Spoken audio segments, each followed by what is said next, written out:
Statement of understanding versus statement of instruction.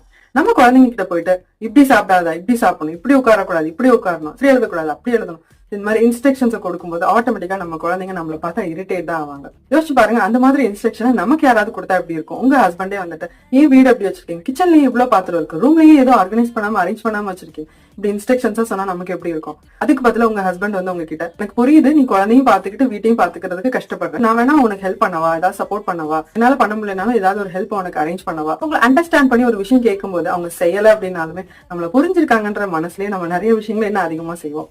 அதே மாதிரிதான் நம்ம குழந்தைங்களுக்கும். குழந்தைங்க டாய்ஸே எடுத்து வைக்காம இருக்காங்க.